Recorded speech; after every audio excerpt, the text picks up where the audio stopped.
us to do quality research so that we do not chase other grants. Academia now must stop doing silos kind of research. It has to be interdisciplinary. That is how we would advance. Industry, don't sit in your corner and I don't know what you want. You need to speak to academia so that we develop the right curricula to feed industry. You see, it's very difficult to change curriculum at the university level. It takes time.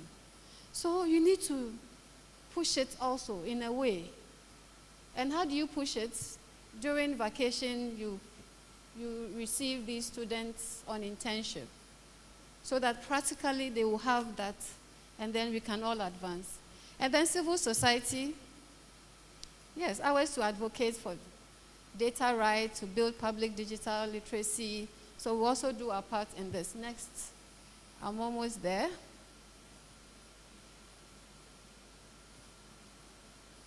Oh.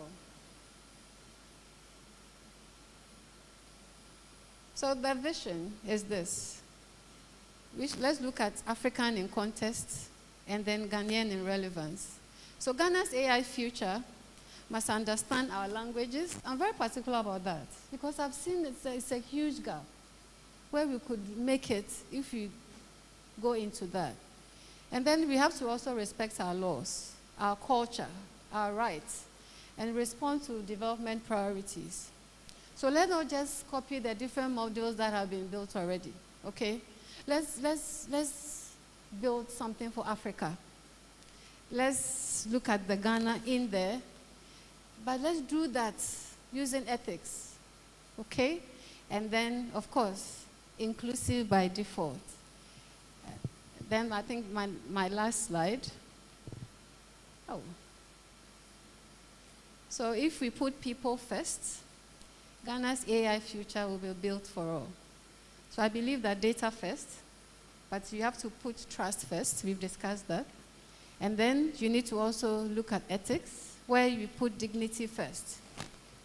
And then you need to put people in there, meaning that you are handling inclusion. So let the summit be a turning point. The moment Ghana commits to building its AI future on high-quality data, ethical governance, digital inclusion, public trust, and human dignity. Thank you very much.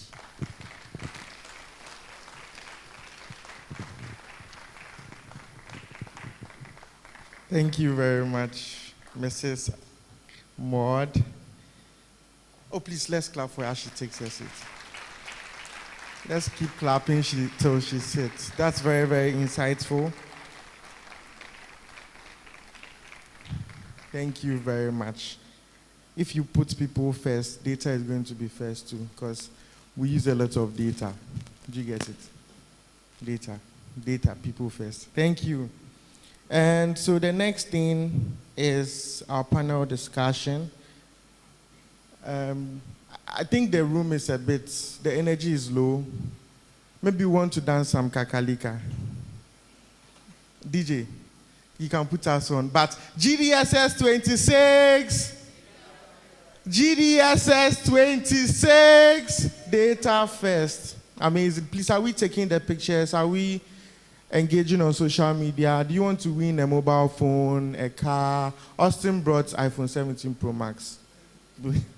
Oh no, believe me, someone will get it. Please, let's take a picture, take a selfie with someone, post it on X, post it on LinkedIn, we'll track. Maybe we should stand up and dance some kakalika, because this is very, very important.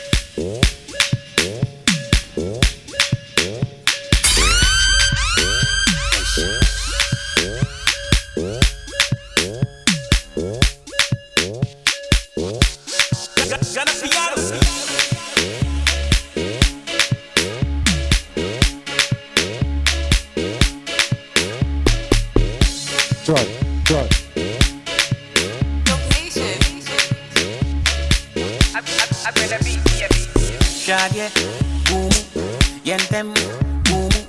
You dey do me like I say, Shadye, boom. yen them, boom. He go do them like juju. Kakalika, kalika, kakalika, kalika, kakalika, kalika, kakalika. Oh, so no one danced. Oh. We should do it. Ah, you're waiting for me. Ah. I don't know if I have permission from the committee. I don't have permission. Okay. DJ, we don't have permission. Thank you very much. So, moderating our panel on the topic data science jobs in Ghana is a computer science researcher and an AI practitioner from the northern region of Ghana. So she's also the founder for the Yearly Foundation. She's also closing the STEM gap for girls in the northern region, which is very, very amazing. She has reached over 1,000 women in tech through what she does. Then she also believes the most powerful thing AI can do is to reach the people that it has never reached before. Please let's welcome our moderator, Alice Lachire. Please let's clap for her. Thank you very much. I think this profile doesn't fit the body. But today we'll be having a very interesting discussion on the topic data science jobs in Ghana, the opportunities, the gaps, and the realities. Actually, we don't have much time, so we'll just start right away. So I will invite Professor John Koka Ayima. He is an associate professor at the Department of Mathematics and Statistics here at Ho Technical University. Yes, please. Let's continue to clap for them. The next on the list is Rachel Ayiribi Aqua. Did I get it right? Yes, please. She is the HR manager at Maverick Research Company. So today you find your employers and they also find you. And we have Seto Koliki, right? She is here. She is the regional manager for Volta and Otsi region. And Danwell Insurance Limited. Also, she is a regional coordinator for young insurance professionals in Africa, Ghana chapter. Welcome. And last on the list, we have Maxwell Darko. He is the HR at Telecel.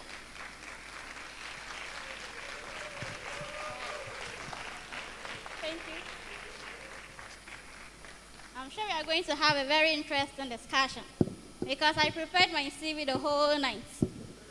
Yes, please. So thank you once again for joining. I think my opening question will be, I think Ghana or the ministries are training 1 million coders. I don't know if some of the graduates here have signed up for that.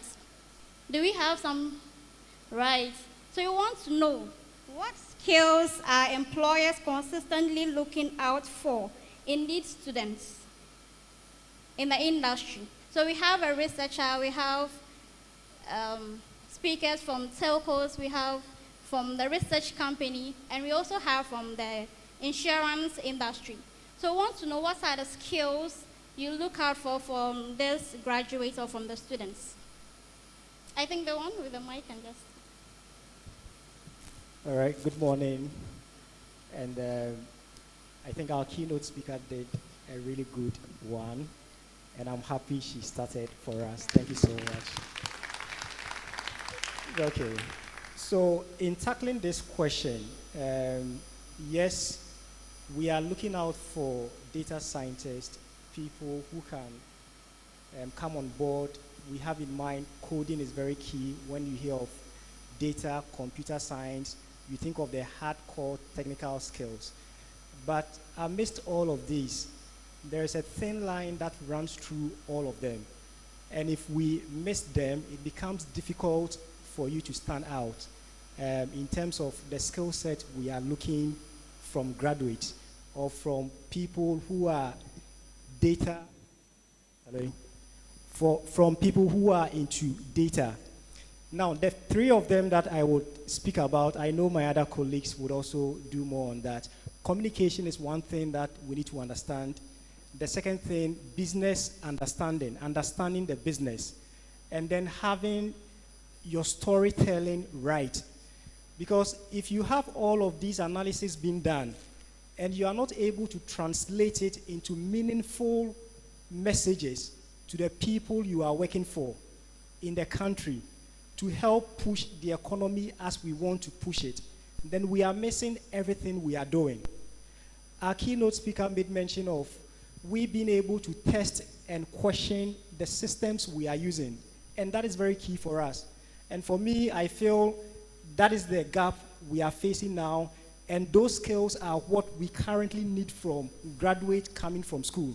Being able to tell your story right, being able to communicate and interpret whatever analysis you've come out with, and also being able to understand the business you are working for. It is not just numbers you are giving out, but the numbers you are speaking to, how relevant is that number to the industry you find yourself in? Thank you.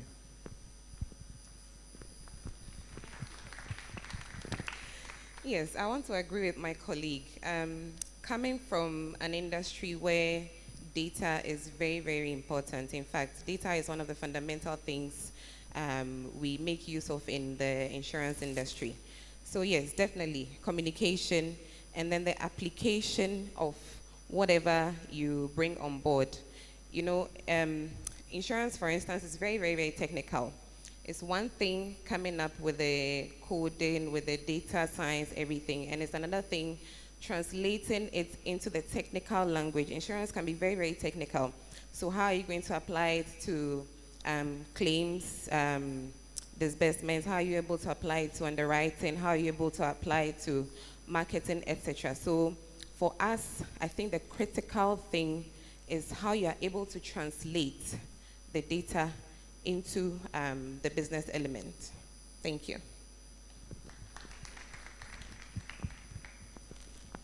Good morning. So majority of the time, you are just looking for a job, and you find yourself at a workplace. Oh, is there a vacancy here? Is there a vacancy here? But what is your passion? Where exactly do you want to work? So if you find yourself in that space, do you understand what that role requires? What are you, I'm just, agreeing with what they're saying. But most of the time, there's a disconnect because you don't even understand what you're doing, let's say in an insurance company. So there's an insurance company, there's telco. They don't require the same thing. So if you know what insurance requires, would you be able to identify the problem and what you're solving? But if it's just about, oh, I've learned, and you're coming and I can define what coding is, I can define this, I can define that, it's not helping, just like she explained. It would not solve any problem. But if you come in, you're proactive, you are looking out, you are involved in understanding what the company requires, you are able to apply. I mean, you're not just learning, but apply whatever you've learned in the school. But majority of the time, students are not able to apply. You just learn, and then you arrive, and then it's like, oh, onboarding, let's go. You are not of much value to the company if that's how you come. But if you're able to also be proactive and learn and apply, it's very helpful. Right. All right. I walked in here this morning listening to our keynote speaker, and she was on the point of good data and the fact that the data must not be biased and all of that. Yes, to achieve that, data processing is key. And those of us in the space, we can say that data processing takes about 80% of the work. So it's like you get the data, you look at the inclusivity and all that she spoke about. There's also the possibility of going back to see if you can include a variable that has not yet been included. So all of that, so back and forth until you get a data that is representative enough for you to analyze. That's one thing. Then they spoke about domain knowledge. It's not just about knowing what to do. You should be able to understand the space you are working for. So I can run a code, I can perform analysis, it's not enough. You must have domain knowledge. Try to specialize in a field. If it is banking, you must have some course doing, or some short courses doing in banking. If it's in finance, if it's in monitoring and evaluation, if it is in health, that gives you that leverage to be able to, first of all, understand what goes on there, or goes on in that space. Then you can have a good data, process it, and be able to analyze it for data-driven decision making. Thank you. Yes, please. Thank you very much. To have a domain, I think our next question is, what needs to happen from universities, industry, and the government to create more opportunities for young data professionals? Okay. Again, I'm referencing our keynote speaker again. There was a slide she showed where we had the government has a role to play, academia has a part also to play, industry as well has a part to play, the civil societies also has a part to play. I would stress on the very first three: academia, industry, and then the government. Now, currently what we see in this part of the world, there seems to be a disconnect when it comes to what am I doing in school and what is really being practiced outside. If that connection is not built well, you would come out from school and there is nothing you think you can do. You still be searching for jobs thinking, well, what I did in school, it has no application in here. I remember somewhere else in the world, there's a course we do here, I think fisheries or something. In another part of the world, they are really applying that even into the extent where we know of jellyfishes, right? A jellyfish which is seen not to be well, it is being treated. And you ask yourself, hey, in Ghana, can we really do something like this? And that's simply because of that disconnection we find. Now, in bridging that gap to be able to produce the right people who can really get to have the right skill to work, is the fact that when it comes to curriculum development, which happens every now and then, I think that connection has to be there. In the industry I am coming from, I know with a school that we do partner with, when it comes to project work that needs to be done by the school's final year students, there is that connection for them to understand what real problems do we have in the industry, which we can call on academia to come do the research, bring the output that is needed for the student themselves to see that whatever I am bringing out, it has a solution which does not sit within the schools, but it has a positive impact on real-time problems in Ghana. And that is the angle we need to be looking out for as we want to bridge that gap. And as we continue to do that, industries, again, are also creating that environment where you can have students come in to do internships. Internships, not what we know it to be. You come, you are being sent, go get this, come do this filing for me and all the likes. No. We need to move away from such. And then have project-based internships for such students who come into the industry to have their short time with us. Now, basically what we're going to do with them, getting their insights, their knowledge from what they are doing on campus, in school, bringing them into the industry. Where can they push all these learnings that would make meaningful impact? At the end of the day, it's a win-win for the industry and also for academia. And government also providing the right environment for us when it comes to our Data Protection Act and the likes, working in that regard supporting with research funds and the likes, I believe that would go a long way to help young graduates coming out from school. Thanks. Yes, again, I want to agree with him. The collaboration between the universities, industry, and then the government can't be understated. A lot of the time, we find that a lot of institutions need professionals. However, in the schools are not able to provide that professional training. And so there's an importance for us to inculcate a certain level of professional training, either, especially within the schools, especially for industries that don't have professional training, okay? Then when they come into the industry will be able to provide practical opportunities for them. And so you do the academics in the universities, then you come and do the practical training in school. Like he said, you shouldn't come and do an internship and then you are being sent to buy food for somebody, but you should be able to learn exactly what the job needs, what the job requires, what the industry needs. And on the part of government too, I believe once we are trying to create an economy where there's inclusivity, right? I think government should give us certain incentives, you know. For instance, if an industry is able to pick qualified students, I mean, things like tax rebates won't be bad, you know. In the mining industry, you see that a lot.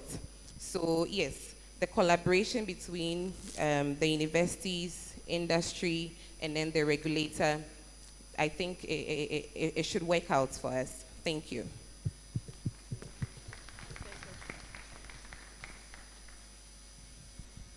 All right.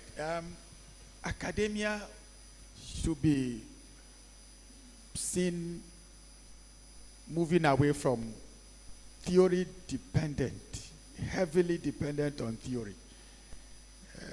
Back in the days when we were in the university, in a typical mathematics or statistics class, we are proving theorems, etc. Yes, the theories are good, but we must balance them with practicals. We must have the students understand the rudiments in data science. Industry must be ready to use data and be willing to make data-driven decisions. Government must provide the infrastructure. Data must be treated as any other infrastructure out there. We must invest in that. Build labs that will help students to acquire the knowledge. Thank you. Yes, please. So I have a follow-up question. Oh, you want to? Let me say this. I want to encourage, when you go outside, you find people as young as 15, 16 working in the retail industry, any others, right? And they are paid. In this country, I think it's 18 and above. But what I'm trying to encourage is that, especially when you start first year, one of the good things that will help is internship. Don't wait till the fourth year. By then, you see, if you start first year, and maybe after every term, you have like 1 month, 2 months to do internship. By the time you have completed your fourth year, you actually have at least 2 or 3 years working experience. So you never come out saying that I don't have working experience. When you come before a panel, majority of the time, you are not asked what you learned in the classroom. You are asked what you can apply on the ground. So just that little experience you have and you can speak to it, that's it. So don't wait till the third year, fourth year. First year, it's even easier first year because, you know, I mean, you are free enough. Fourth year, you are hustling up and down. So please, thank you. Yes, please. So I want to know from Prof. Aima, how important is it for students to build portfolio that showcase their work such as project research, open source contributions, or even technical tools? And are universities adequately preparing students to do this? Yes, my understanding of a portfolio is a document, an evidence of what you can do. Yes, please, yes. So if that is the case, that is very, very important. You should be able to demonstrate your ability to build databases. You should be able to build a data warehouse. You should be able to create dashboards, etc. So that speaks to your abilities. So having those portfolios and getting to an employer, it's much easier for them to employ you. Yes, I wouldn't say we are fully there yet. We are doing our best. We are putting in the little effort we can put in. Of course, lack of infrastructure and all of that, right? So if we are giving more, we can do more. Thank you. Yes, please. Thank you very much. If we are giving more, we can do more. Okay, so we move to Rachel. Yes, please. So I want to know, what are some of the skills or attributes that helps graduates earn the trust of employers?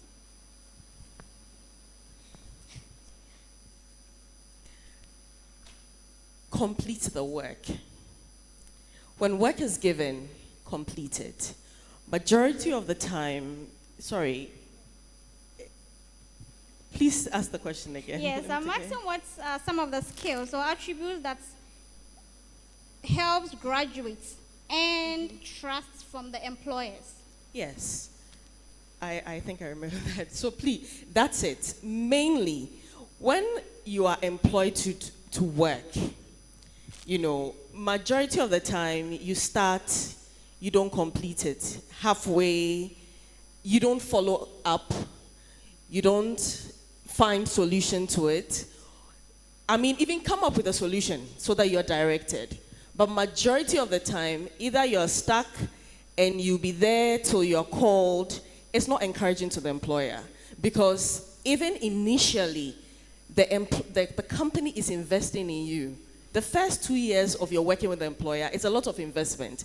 It's teaching you, guiding you, absorbing your mistakes, making sure that you can take off properly, you know, and even represent the company wherever you find yourself.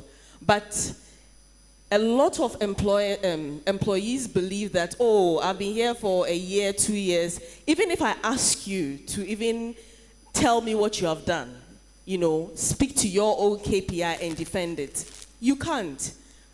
But you feel, oh, I've been around long enough, so pay me more. No. At that time, you are supposed to prove yourself, and you prove yourself by completing your work. What does it mean to complete your work? Find ways and means to get the work done. It doesn't have to lie only in your domain. Ask, follow up. You know, ask, you can go outside your department, whatever it takes to complete the work. That makes an employer happy. And the employer believes, I can invest in you. I have confidence in you to go far. Okay? Thank you. Please. Yes, please. So I would ask, what data-related career opportunities are opening up for young professionals in Ghana's insurance industry right now? Oh, when it comes to data career opportunities for the insurance industry, is extremely wide. Like I said in my opening remarks, insurance is an industry where data is very fundamental. In fact, we use data for everything because it's risk we are dealing with. So in order for you to understand the risk you are dealing with, you need accurate data. You need to understand the people you are dealing with. You need to understand your consumers. You need to understand the risk they face on a daily basis.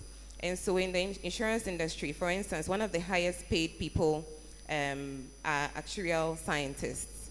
And what is happening now is that it seems data scientists are beginning to compete with them because, yes, they do the same work, but the data scientists have more in-depth understanding of what the data requires. The only thing we need data scientists to do now is to translate whatever data they have into the technical language that insurance people use. So definitely, I mean, data opportunities in the insurance industry, it can be understated, from marketing to claims to underwriting to it's vast. It's vast. Yeah. Yes, please. So Mr. Darko is HR manager at Telecel. We want to know what makes a CV stand out and what makes the others, passed over. Okay. So to begin with, let me say this, that the recruiter doesn't know you. Okay? When you apply for a job, the recruiter hasn't met you before, hasn't sat with you to understand or know who you are. Your CV or resume is what portrays or sells you, okay, to the recruiter. And that is the very first point of contact.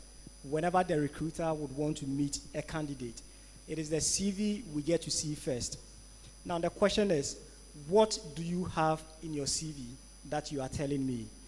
Or let me put, what image are you portraying to the recruiter for me to consider you? And that is what you've captioned on your CV. So let's assume 2 graduates from a university, let me say Whole Technical University, who both did computer science. In my mind, I know the tools you have used, the tools you've learned. You've used Python, you've used SQL, right? You've also used Tableau, right? These are tools that you use. On your CV, one of them has listed the tools that he or she has used before. And that is good. When you come to the job field, it is what you would use as well. The other person also being a computer science student, also from the same university, graduating the same year. Maybe you sat on the same desk with that person. On the CV has indicated what he or she used the tool to do. So in that regard, the person now is telling me a story of impact on what he or she has done. And that is what the recruiter would be looking out for. So if such a person is able to clearly tell me on the CV, I used Python to analyze customer data during my internship to be able to identify the behaviors of customers. I saw the number of customers who left, and based on my recommendations, blah, blah, blah, I was able to get on board 2%, 3%, or 5% of the chain customers. That is an impact, a story of impact that has been sold out. And such is the person I would consider. So take note, it is not about the tools you would list on your CV as a graduate, but a story of impact behind the usage of those tools. That is what sells you out on your CV. Thank you. Yes, please. I think, let me just continue with this. So ask technical skills and critical thinking. Which matters more when hiring? This one is very personal. All right, so technical skills, critical thinking. Again, keynote speaker, thank you. So AI is very powerful. No one is doubting its use. You can use AI to help you know what trends or what path you need to focus on. Now, the question is, as you use the tool, okay, are you able to question the system right to be able to provide you with the right information? So in here, thinking or technical skills does not supersede thinking, critical thinking. It is your critical thinking that is applied to the technical skills that you know that brings that excellent result we are looking out there. So looking out for what is best. For me personally, the tools are there, fantastic, they are delivering the result, but the person using the tool, is the person able to question the system to get the right information? Is the person able to test that system right to churn out the right result we need, even when the results are out? Is the person able to sort of interpret it to make sense to the business? So assuming I have my data I put into the system, yes, which you are very conversant using, it tells you 20% of employees exited last year. That is what you've gotten. That is what the system has given to you. Now you need to question yourself, question the system. Why did the people leave? And that is a differentiator for me. And that's where critical thinking comes in. I need to understand what made those 20% decide to leave the organization. That is giving me more insight, so that if there is anything I need to do as a business owner, I can take that decision today based on the result that came through your critical thinking and the right questioning of the system. I would be able to foresee how the future would look like and bring the interventions that are needed today so to stop that percentage of people leaving the organization.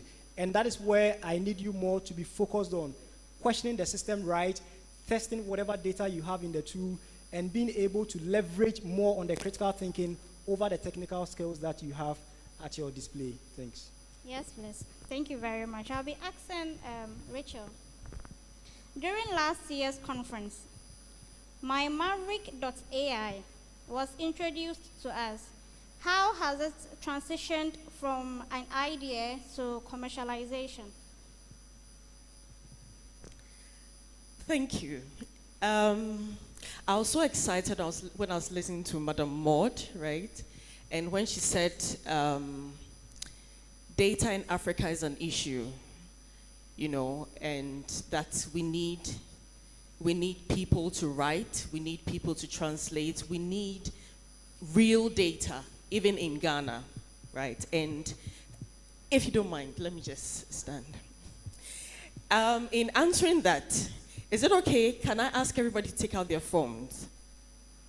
Take out your phone and just go on to www.mymaverick.ai. www.mymaverick.ai.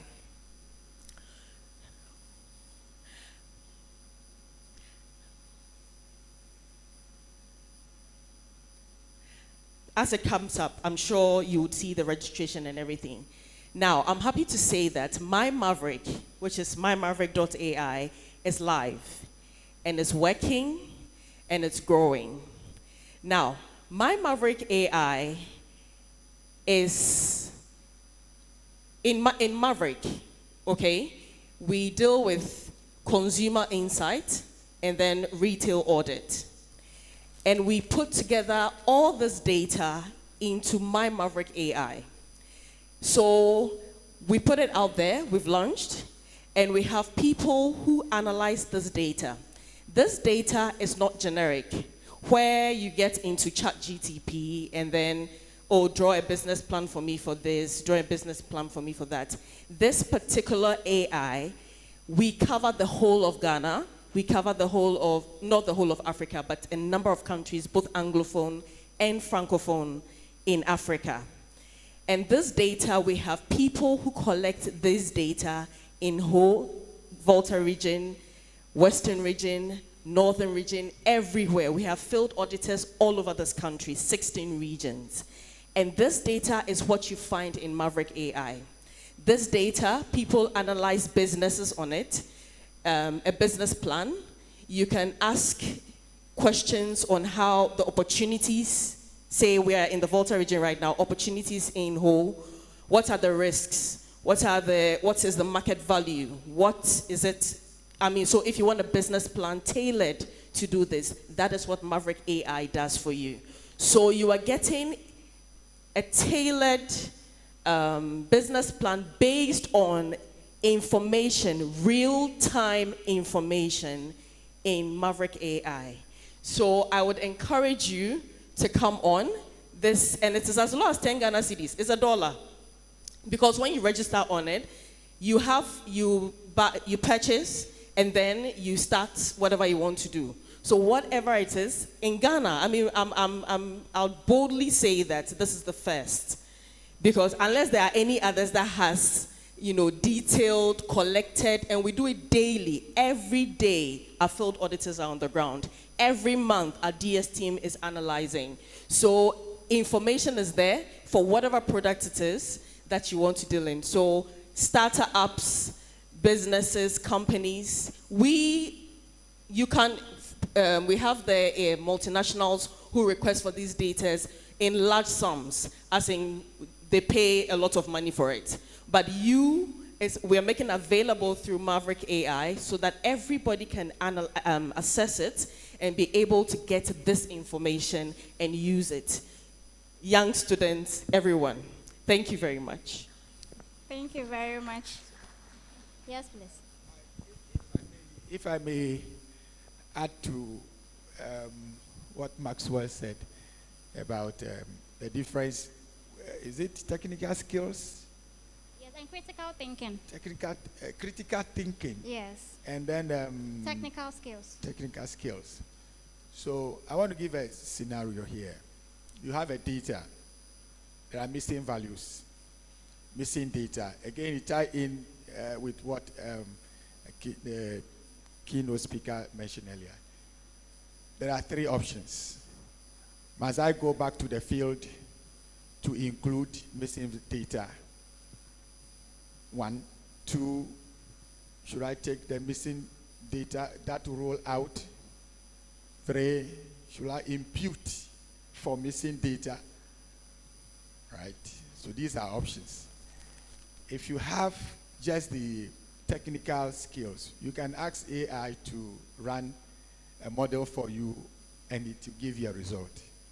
But critical thinking will tell you that you can run all these, you can implement all these interventions and compare the results. Thank you.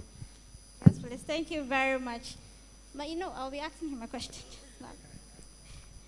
So I want to know, as the data science field evolves rapidly, have you had to adjust aspects of your teaching? And what changes do you think are most important for preparing students today? I know we say that AI is here to stay. Yes, of course, we need to modify, and we are in a process. We are doing that already. Yes, first is in academia, industry collaboration. We have our students. This time what we have is a whole semester. They go out there for internship, industrial attachment for the whole semester. So we are incorporating more of practical skills into our deliveries. And it is more of project-based kind of interactions that we have with students. If you look at our examinations are shifting away from what we used to have. So yes, we need to keep on doing, bringing about those changes, sustain them for a more, if you like, good result for us. The second aspect of the question is to, if I may get a next. The last bit was what? What changes do you think are most important for preparing students today? Yes, students should be available and ready to learn. They should always be available and ready to learn. And they should come prepared to engage data, right? Ask the relevant questions, have inputs from lecturers, and then seek to research even the more. I think those will suffice for now. Yes, please. So I have a last question for Madam Seto. What's the biggest barrier graduates face turning technical data skills into real business decisions in insurance? Yeah, I think I mentioned this earlier. One of the biggest challenges we face has to do with translating the data into business decisions. You know, it's one thing having the data. Like I mentioned, insurance is a very technical area. I believe in any industry too, they have their requirements. However, it's one thing building your data portfolio, and it's another thing translating it and explaining it to executives for them to understand how to be able to use it to build or grow the company. So I think the gap is combining or matching those two. So I think it's important for anyone who wants to build a data career in any industry to understand, one, what the industry or the company wants, and be able to translate whatever they are doing to what the company needs. Yes, please. Thank you very much. So we'll just be taking 2 questions. Yes. Hey, we have a lot to. We have to extend our time.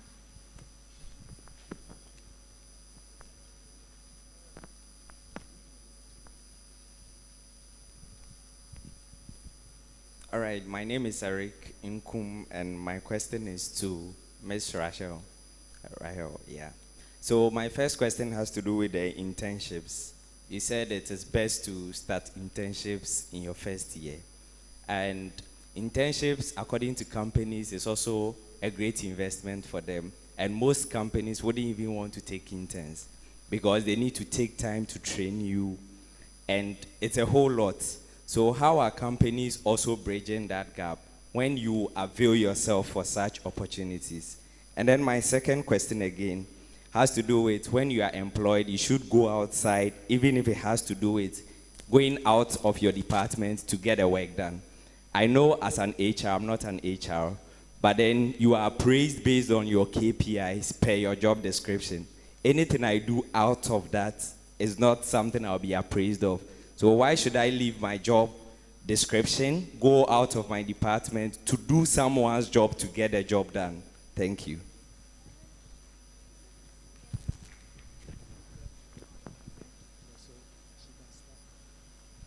Okay, thank you. Let me clarify that. You're not going to get someone's job done. What I'm saying is, I'm a math student. There's a statistics student. There's some statistics in maths, right? I'm not understanding. I have a friend in statistics. Please help explain this to me. That's all I'm saying. So you're not doing the person's work. Whoever you can reach out to help you to complete the work. Do you understand? So not doing. Now, let me come to the internship part. I don't know if this would sit well with you, but desperate times calls for what? Desperate measures. Majority, if I had, for example, if Unilever's, I don't know the areas, but let's say if Unilever had a company at, is it Vichal's Hotel, and you lived here, and they gave you an opportunity and they said they were not giving you, they can't give you transportation or any stipend, you'll be okay to go, right? But if it was somewhere around, is it Sokode, or maybe beyond, I mean, grumbling, all of that. But the point is, as an intern, you are doing it to learn. You forget that. You think you are the one giving to the company. You are not necessarily, sorry, I'm looking here, but I'm talking to everybody, okay? You are there to learn. You see, think about it, it's this way. If you come to me, persistent, I want to learn. Give me an opportunity, don't pay me. I just want to learn. You come, you do well, you're picking up.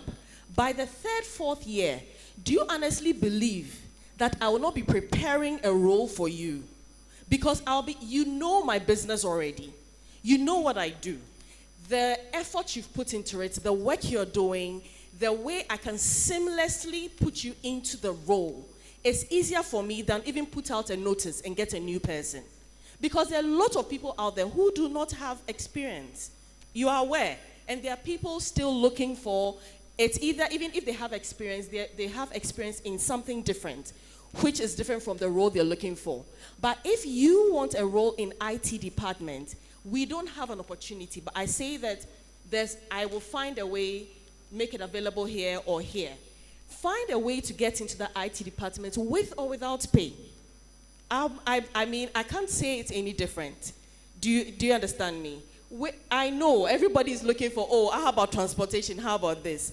But if you just put it in your mind that I need to learn so that my value now is the company that needs me.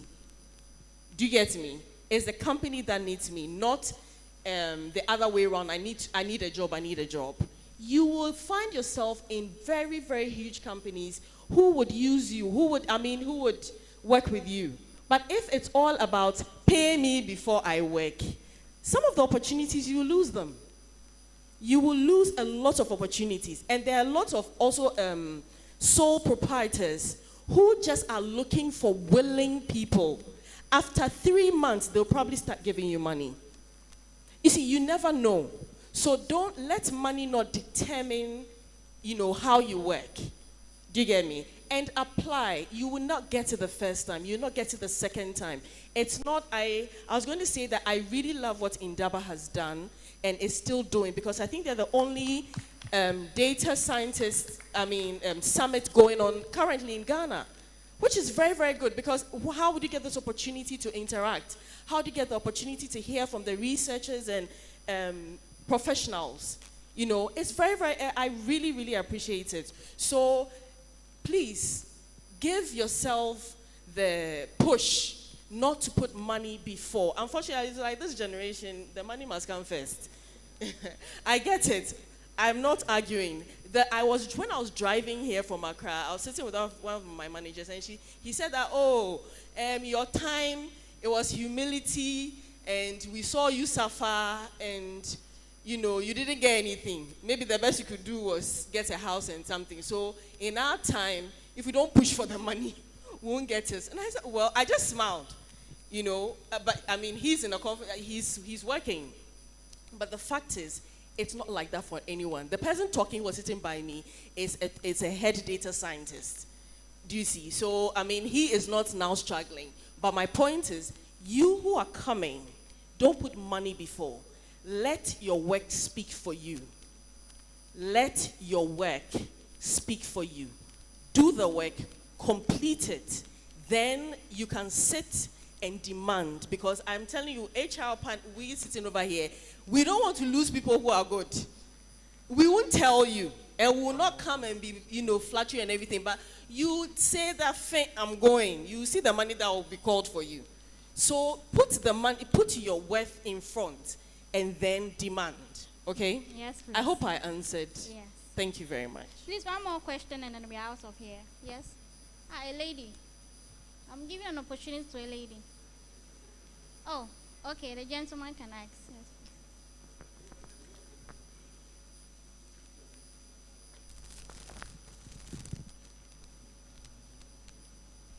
All right, thank you very much. Please, when I was listening to our keynote speaker, she mentioned about inclusivity and localized whatever. Please, I'm a researcher.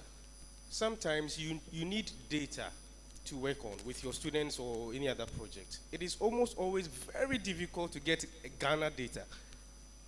I want to know.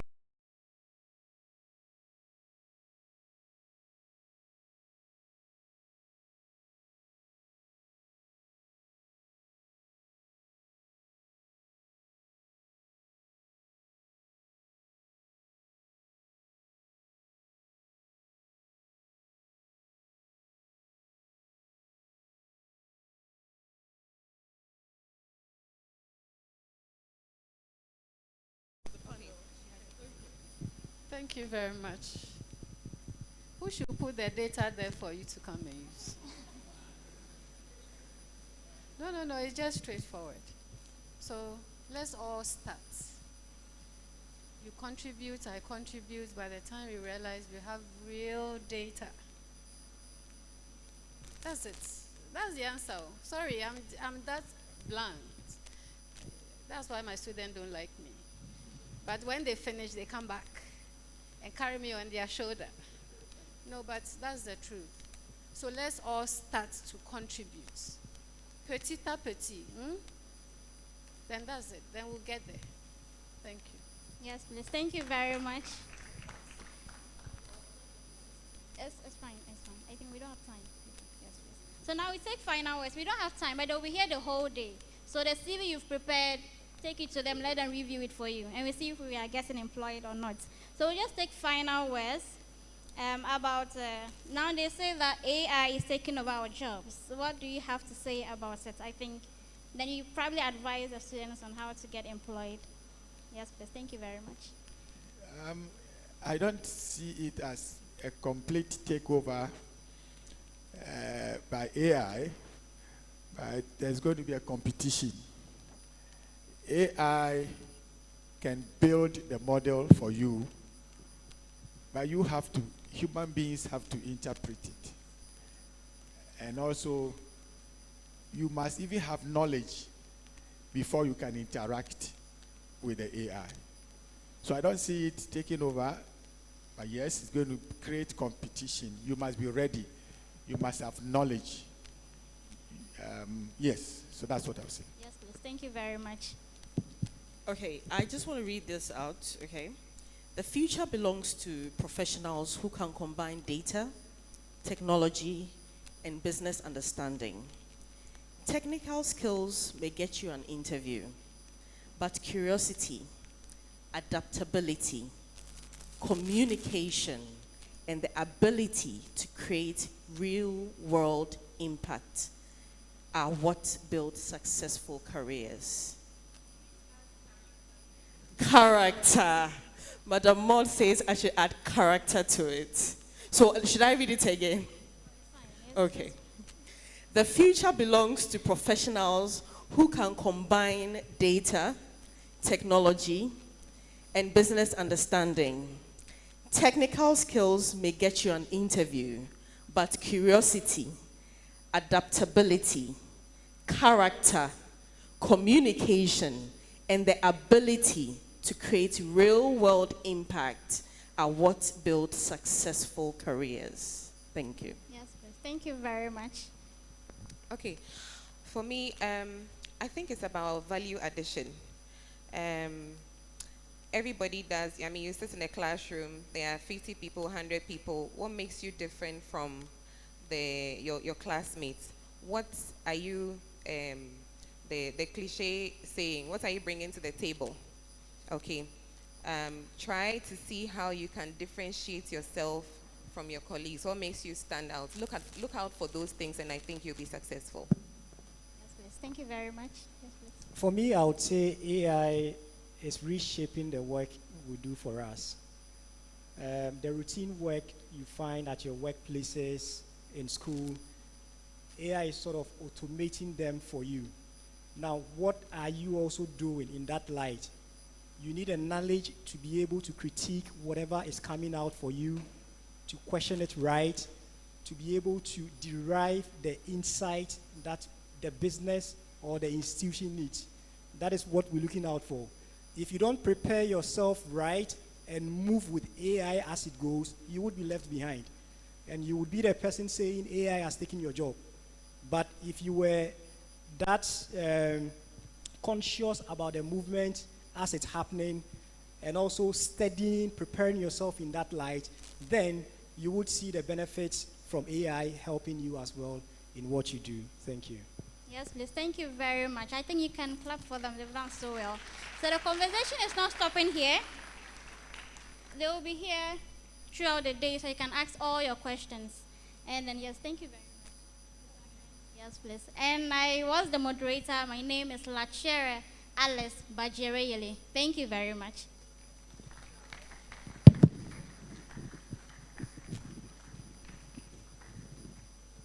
Oh, please, let's. They've been amazing. Thank you very much. Let's keep clapping, please. Thank you so much, our wonderful panelist and moderator. This was very, very needed. Thank you so much. So, wait, I think we can get our slogan, otherwise Austin will kill me. So, data, GDSX 2026, GDSS 2026. Thank you very much. So, we will take the Data Storytelling Expo. We have the opportunity of having people who have used data to work and they want to show us their work. We'll have Ernest Ata Opoku, Efwa Ananglate, and then Godfred Isibu Franklin, in that order. And please, if you are here, can you come up stage? Ernest Ata Opoku, Efwa Anna Glate, and then Godfred Esibu Franklin. Please, let's give it up as they mount the stage. Thank you. Oh, let's keep clapping. It's not easy. These are top. Good morning. Okay, I'm Ernest Atopoku, and I'm here to present my research findings and proposed solutions. I don't know whether my presentation will be displayed here, but I'll start. Okay. So our research topic is measuring the knowledge gap in the. Okay, yes, that's my name over there. So measuring the knowledge gap in Ghana, that in our healthcare system in Ghana. So yeah, so every year Ghana we get a lot of healthcare graduates, like they are being pushed into our healthcare institutions to work as professionals. But the question is, how prepared are they? Are they ready to take care of patients? Are they ready to diagnose? So this was the question I was asking myself. So I built a survey app and distributed it to 8 targeted universities here in Ghana. And it was for healthcare students and also professionals. And with that survey, we had some limitations because in Ghana, collecting a real data is very difficult, as the panelists and the panelists said. So collecting data is very difficult. So we couldn't get more people to take part in this survey, and those who were interested to, they couldn't complete the survey. But at the end, we had like 106 responses across Ghana, and most of our responses came from KNUST because they were the ones that we had access to the most. And most responses were pharmacy students, and the questions were 30 questions, whereby we asked them general knowledge and how confident or how ready are they to take care of patients. So at the end, we got the data and I analyzed it, and I realized that almost all the respondents had the general knowledge correct. They had above 90, but when we asked them about their confidentiality and being prepared for real life scenarios, most of them doubted themselves. They were the hidden gems. Like we had 40% doubting themselves that they are not ready. And the reason they gave was most of their curriculum is theory. So they only get a chance to do practicals in their clinical years and also in their final years. So since most response came from pharmacy, we narrowed down our research to pharmacy students in the pharmacy institutions. So we found out that they are not ready, clinically, they are not ready, and they don't know how to respond to emergency. That means they doubt themselves. Maybe when there's an emergency, they don't know what to do, although they know their basics and the foundations, but to take care of a patient is a problem. So I and my co-founder built an app, a clinical simulator app, to bridge this gap. Although this is not a perfect solution for this problem that we discovered, but with time, we can make it perfect. So this clinical app that we built is for pharmacy students, whereby they get a chance to practice what they have been taught or they have learned in their various institutions. So it's like a gamified clinical app.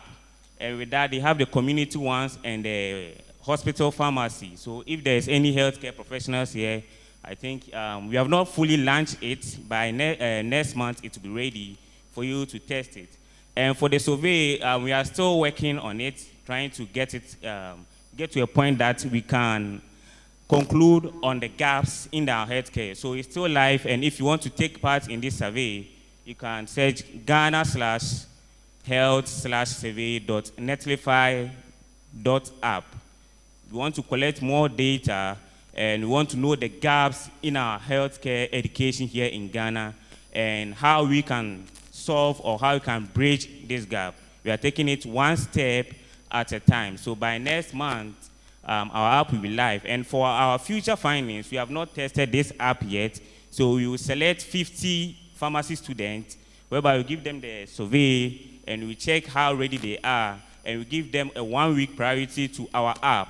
After that, we'll give them another survey to check whether there was any changes or improvement after using our app. So this will be our future findings, and I hope by next year I'll be here to give you more updates about Octo RX Pro. This is my presentation. Thank you very much for your time.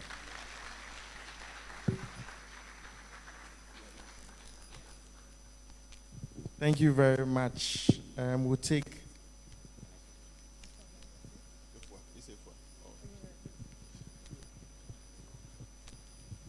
Okay, so I believe by now we have all agreed that AI has come to stay, right? But there was one industry that is skeptical, still skeptical about AI, and that is education, especially in the basic schools, primary and then SHS level. So that is why I built Sunyapa AI. Sunyapa in local language, it translates as learn well. So here we are using Ghana data to build AI systems for students using the GES curriculum and approved resources. So we collected our data and trained them to be able to do that. Now, what does it do? It has 6 tools that students can use. Next. This system is able to provide. Next, please. Next, go next. We all know the challenges in our education, so we are just moving straight forward. So this is Sunyapa AI. It is a web platform which is live at www.sunyapaai.com. So we have 6 tools, as I was saying. The first one is the academic board, where students can use to find academic responses. Now, this tool is very special because it doesn't give you the answer. It actually probes you first to know the knowledge you have. When Doc was speaking, he said you must be prepared, or you must have the knowledge for you to be able to know what you are doing, right? So it first of all probes you on what you already know about it, gives you the guidelines step by step, and then finally trains you on how to do that. We also have the learning center where students can learn prompt engineering by themselves. There are prompts that we have, ways that we can write a good prompt, and I've done that. There are tutorials on it. Students can also learn coding on it. So this platform is a complete one. You can learn Python, HTML, and CSS on the same platform at the same time. Students also sometimes feel they are not prepared to learn and other things. So we have a task panel, a task session, where students can create a task, and when the time is right, it will send a reminder for the student to go and learn. The other part they added was the agent creator. We are saying that students must be able to create their own AI systems. So Sunyapa AI has the opportunity and gives the opportunity for students to create their own AI agent. What the student does is he goes there, clicks on create agent, and then describe what he wants the agent to do. Provide the agent with a knowledge base that he's going to use, and then he can start chatting with their own agent that the student has created. This is something that we realize that some students feel like all the AI systems are built for them. But for this one, the student will now create his own agent, and then will be using it. So if there is a task that the student usually do, he's going to now create the agent, and every day he wants to use it, he will be able to use it. This has been our test case. Please, can we go to the next? Go. For the sake of time, I would want us to. So these are the features. Once you go to sunyapaai.com, you have the opportunity to explore all of them one after the other. The academic boards, the AI Writer Studio, and one thing that I skipped was the AI Writer Studio. We have used 5 Ghanaian languages: Gan, Fanti, Twi, Ewe, and then Dabanli, where the Creative Studio can translate from English and all the languages across. So that is one thing that we use. We use the Ghana NLP data set, created our model that is Sunyapa Nyansa and then Sunyapa Nyimite. Nyimite for knowledge and Nyansa for adwene or brain. The next, please.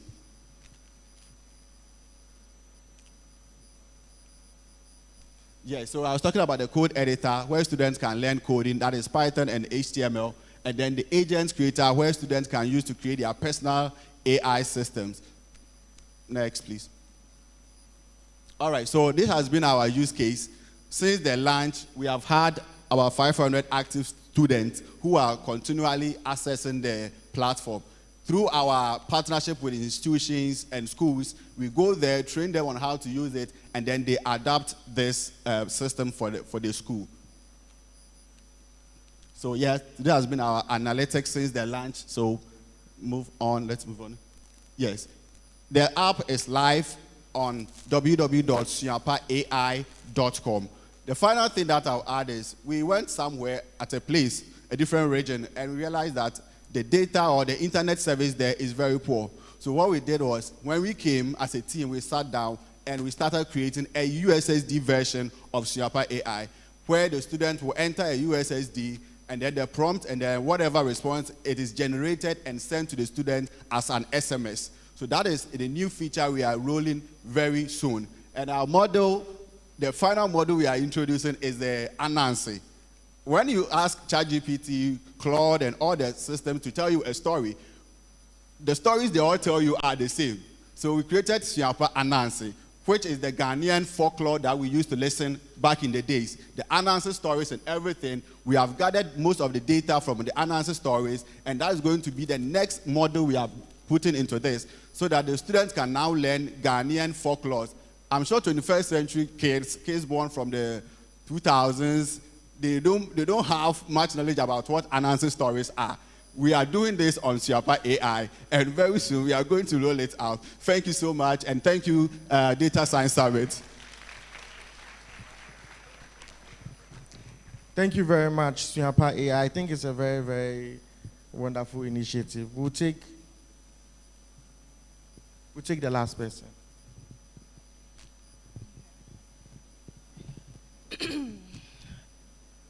Hello, everyone. My name is Afua Anaglati. Nice to meet you all. First, before I begin, I would like to thank Indaba Ghana, Maverick, Women in Machine Learning, because without them, I would not be here today. So please help me clap for all the sponsors, including the ones I mentioned. Thank you very much. Please, I'd like another round of applause for all the other presenters that came before me. Thank you. Please, we can do better. It's hard to find data in Ghana. Please. Yes, thank you. Okay. So my presentation is on the road voice to value. So this presentation is going to be on how you can make a difference. Yes, I'd like to talk about my project and what I did, but what's more important to me is how you can be part of the solution. Okay, so we'll move on to the next slide. Yes. So the problem right now is that there are a lot of software engineers, data scientists, who want to create meaningful, impactful solutions, but they end up secluding or excluding a vast majority because they are not looking at one key aspect, language. And that's what our project is on. Turning your voice into value. Okay, so let's move on. Yes. Okay. So what do we see as the solution? Gathering data. Like the keynote speaker said just before, when they were doing the presentation, what was the discussion? She said something, you can contribute. You can be part of the data. So, basically, the issue is we do not have data on languages. So how do we get data on languages? That was my concern when I was starting this project. I wanted to create a project, at that time we were doing research on Galamsey. I wanted to create a project that can show people or help people understand that this is a real issue. This is an issue that affects all of us. And I wanted them to understand it in a way that didn't exclude anybody. I wanted the accounts to know. I wanted the errors to be able to understand, the Dagbanis, all of them. So I felt like a hypocrite. Because if I said I wanted everybody to understand, why was my solution going to be in English? So I started doing research. What data is available? How can I train a model on local language? That's when I landed upon Mozilla. Before I get there, we'll talk about the haters. But that's where I landed upon Mozilla.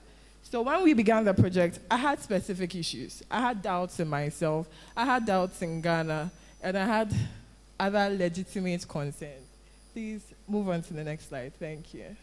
Some of the legitimate concerns were privacy, platform hosting, scalability, data governance. All of these issues were solved by the platform Mozilla. So Mozilla is an open source platform where you can donate your data sets. So they have a collective where you can donate any data set at all on anything of your passion. But the specific ones we are going to be focusing on are the language data sets, which is on Common Voice. So, let's go to the next slide. Yes. So as I've stated, an open source platform. On this platform, you can donate any language at all, your voice in any language at all, in order to grow the data sets. The specific platform I focused on to begin with, because you take one step at a time, is Ewe, which is currently live. Please, how many Ewes are here? Please raise your hand. Wow, I'm expecting 150 contributions when I leave here. Thank you so much. Because I'm assuming if you are here, you want to be part of the solution. So I'm expecting you to contribute. Because there are lots of questions about how do we go from the first stage to the next stage? How do we go from we need this to how we solve it? You are part of the solution. So I'm expecting, thank you all for who raised their hand. I'm expecting you all to donate. Thank you very much. So yes, next slide. So Mozilla focuses on being open source, but mainly focuses on privacy. So your consent, your data is not open. For example, what I mean is nobody is taking your voice and going to check who you are. Nobody is taking your voice and going to try and create a model that sounds just like you in order to scam at this. Because those are real concerns we need to be worried about. So, yes, next one. Yes, platform hosting. Mozilla has infrastructure, so we don't need to worry about scalability and all of that as we get more data. Next one. Next one. Yes. Okay, so now we are coming to the impossible Venn diagram. Whenever you are creating a data science project or you are starting something new, there are three main things involved: people, time, and money. Same issues I had. Same issues you will have if you want to start anything. Now, how did we solve these issues? There will never be enough people, there will never be enough time, there will never be enough money. I want to ask you guys a question. When you are starting any project, what do you think is most important? Time, people, or money? Anybody who wants to? What do you think? You can just shout it. Time, people, or money? Time. People. Money. That's interesting. We started with time, we went to people, we went to money. I thought it would be the other way around, because time, yeah, we have time. So God takes us away, we have endless time. The people, if you don't have money, how you motivate the people? Exactly. So the problem was, how do we take these three things that we don't have enough of and use it to create a project? So clearly I was broke when I decided to do this project. But fortunately, I was able to find people who had the same passion I had. They felt like people should not be excluded. Language is important, and it's not a barrier that needs to exist in this day and age. There's no need for Ewe to not be represented and for English to be represented. No language is underneath any other language, especially in this day and age. So people who share that same idea with me came together and we decided to work on this project. So without money, we had to motivate ourselves with the passion and the knowledge that we are creating something, or we are trying to create something that will impact not only our lives, but the lives of generations after us. Next slide. Yeah. So recruitment, we did social media posts. And one thing, I want you guys to note this. When you are starting a project, yes, we hope that the world believes in us. And we hope that they'd be willing to lend their time to what we believe in. But the main thing is we overlook our communities. So when I started it, I was disheartened by the fact that, I'm trying to tell people that this is an issue of real impact. For companies, this is something that will enlarge their market, help them tap into untapped markets. For individuals, this is something that will help your grandmother in the hospital. This is something that would help people who want to attain financial literacy. But the message was not coming across. And I realized I had abandoned my own personal family. I had abandoned trying to explain the idea to my church community, to school community, to all of that. So please leverage the community you already have access to. Don't look too far, look near. You'll be able to do it. Next diagram. Okay, so yes, when I began, I set an impossible timeline. I told myself I'll do it in 3 weeks. It's been 6 months. Yes. But I told myself I'll do it in 3 weeks. I set an impossible timeline, which could have worked if I had the money or I had the people, but I didn't have any of them. So I had to adjust the timeline to make space for the fact of lack of money and lack of people. So, please. Yes, so managing all these 3 things mean there are constant trade-offs. You trade small money, small time, small people, and you get the job done. It is better to be adaptable. If you give up at every issue or every little hiccup, you will never complete any project. And like our representative from Maverick said, what is important is that you complete the project. So whatever you need to do to complete it, you do it. And that should be your mindset going in. If you have a project you want to accomplish, make sure at the back of your mind, you're saying, whatever I need to do to get this done, or to get this to the next step, I will do it. Yes, please. So the constant trade-offs, and people always ask, is it a race, is it a marathon? What are we looking at? It's a race. It's a race. Do it in the shortest possible time. I'm not saying do it in 3 weeks, but do it in the shortest possible time. If you keep waiting, or you keep waiting for this big sign, or you keep waiting for this big opportunity, it won't get done. And God doesn't bless one person with an idea. He blesses multiple people. It's up to you to see it through. So, next. Yeah, so the dream team. I like to thank the names here who helped make this project a success. So right now, the Ewe platform on Mozilla is live. We had to do localization, and we had to gather sentences, each of which had to be consented to. And so these names here, without money, without funding, put their time and effort into it. These are not all the names. I'd also like to thank Enoch, Francine, William, all the other people who could not make it here today. Without them, this project would not have been a success. So I'd like to highlight this. Building planes while flying. These days, you can't know the end from the beginning. With the way technology is constantly changing, ChatGPT, Claude AI, you can't really predict what's next. You can't fully predict what's next. You can't even fully predict what issues you face tomorrow because of the economy. But I just want to say, be adaptable. Build a plane in the sky. Keep flying. Yes, things will break, but yeah, you should keep trying to push further. Yes, backside. So I'd like you all to take out your phones and scan this code. This goes directly to the Error platform, where there are sentences you can review. If they are easy to say out loud, you give it a thumbs up. If they are not easy to say out loud, you give it a thumbs down. Please, for the errors. Yes, please. The rest of you, please, there's the tree, there's the Hausa, there's the Dagbani. Once you get to the platform, pick your language and contribute. We can't always sit down and complain, when will they do this? When will industry get better? When will education meet us? No. As individuals, we can make a change. So please, scan the code, make a change yourselves. Thank you very much. Thank you very much. Please, let's keep clapping for her, and then the rest of the wonderful innovators. We need you guys. We need more innovators in Ghana. Thank you. So for the next thing, we'll take pictures. Quick take, please. Can we?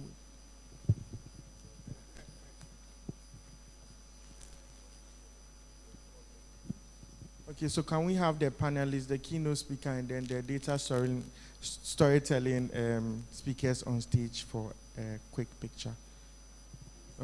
Just stand here. Yes. Please. And for announcements, tutorial starts.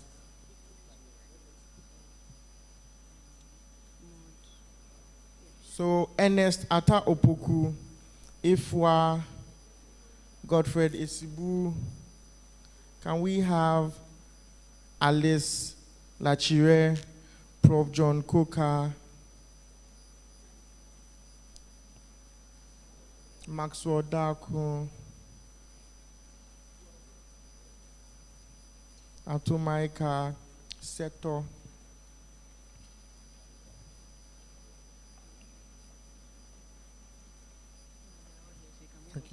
Okay. So please, for announcements, tutorial starts at 11 and then ends at 12. So it's starting now. And then for the second session of tutorial starts at 1 and ends at 2:30. Everyone is supposed to move back to the auditorium at 2:30 so we can start the closing activities. And then we'll have a group photo in the afternoon for all of us. If you don't have a t-shirt, please, you can get one from the volunteers outside. It's just 60 cedis. Yeah, you need one. Thank you very much.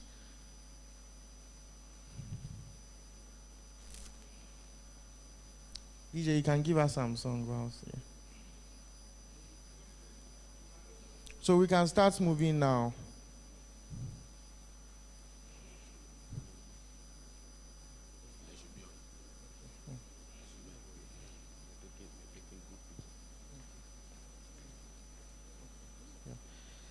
Please, you can start moving now. Star C Lab is having data transformation, manipulation, and preparation in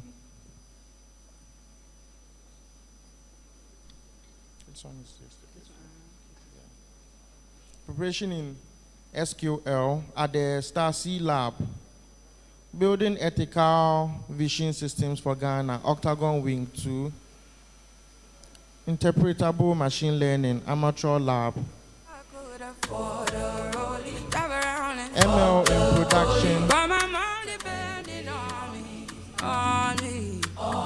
Turn up the volume for me. If it gonna happen to me. And please, if we're sponsored by Assets, please wait for us here.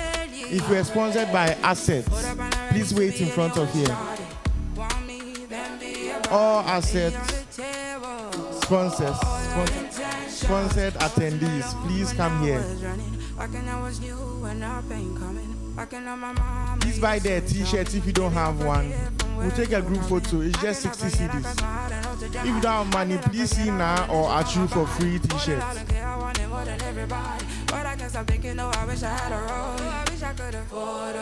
All Assets sponsored attendees, please.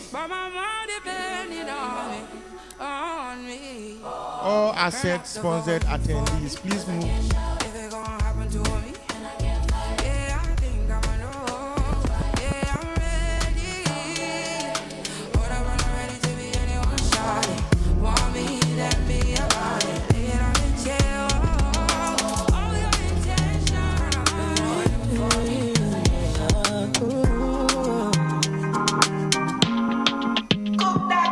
Man, getting high till I fade out. If the vibe no pure on my way out. Ula balu, anytime we step out. The men them outside, we know they out. DJ. No, they look for us, we know they out. All Assets sponsored attendees, please. Assets sponsored attendees. We need you.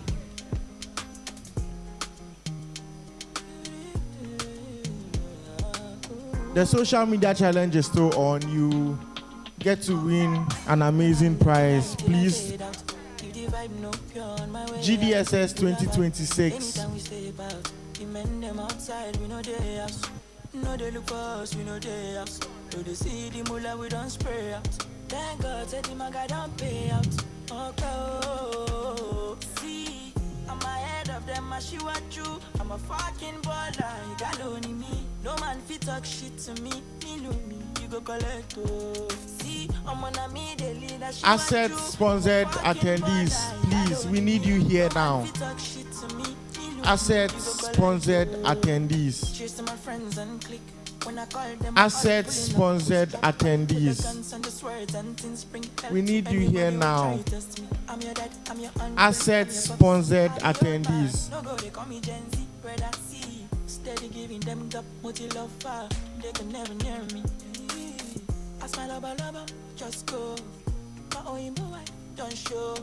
I'm on my polo white, my face show. Sweet boy for life, you don't know. You're serious, babe, don't worry my phone. You done this up for back, you don't know. Every day we the run, I'm on call. Supposed to know how the thing go. Man, get united till I fade out. If the vibe no pure on my way out. Ula balu, anytime we stay.